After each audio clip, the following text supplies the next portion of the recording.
చెల్లిస్తే ఓపెన్ చేస్తుంది కంపెనీ. కాదని కేంద్రం దగ్గర చెప్పడానికి కూడా వీలు ఉండదు.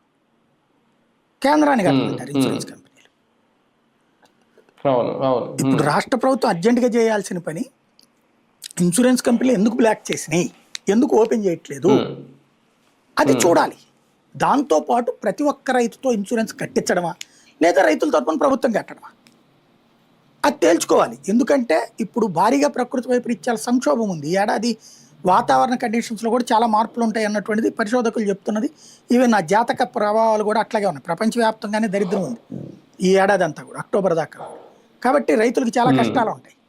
జాగ్రత్తలు తీసుకోవాల్సినటువంటి బాధ్యత అయితే ప్రభుత్వం మీద ఉంది. ఎందుకంటే క్రిందసారి మేబీ వీళ్ళు అనుకోవడం డబ్బులు పెద్దగా అవ్వట్లేదు కదా ఎందుకులే అనుకుని ఉంటారేమో, కానీ సీరియస్గా దృష్టి సారించాల్సిన అవసరం అయితే ఉంది.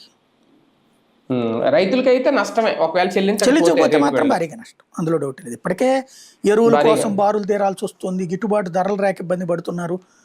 దానికి తోడు ఇప్పుడు ఇది కూడా అయిందంటే కనుక ఇక రైతాంగంలో తీవ్రమైన వ్యతిరేకత వస్తే దాన్ని సరి చూసుకోవాల్సిన అవసరం. అంటే రైతులే కదా లైట్ తీసుకుంటుందా సార్ ప్రభుత్వం? క్లీన్ లేదండి. ప్రభుత్వానికి ఉన్న సమస్య ఏంటంటే ప్రయారిటీస్ చూసుకుంటారు. ఫస్ట్ ఉద్యోగ జీతాలు ఇచ్చేయాలి, పెన్షన్లు ఇచ్చేయాలా ముందు.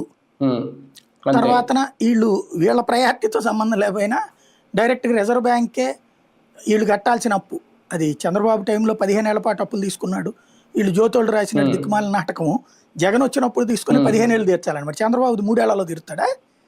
ఏదో నాటకాలు కాకపోతే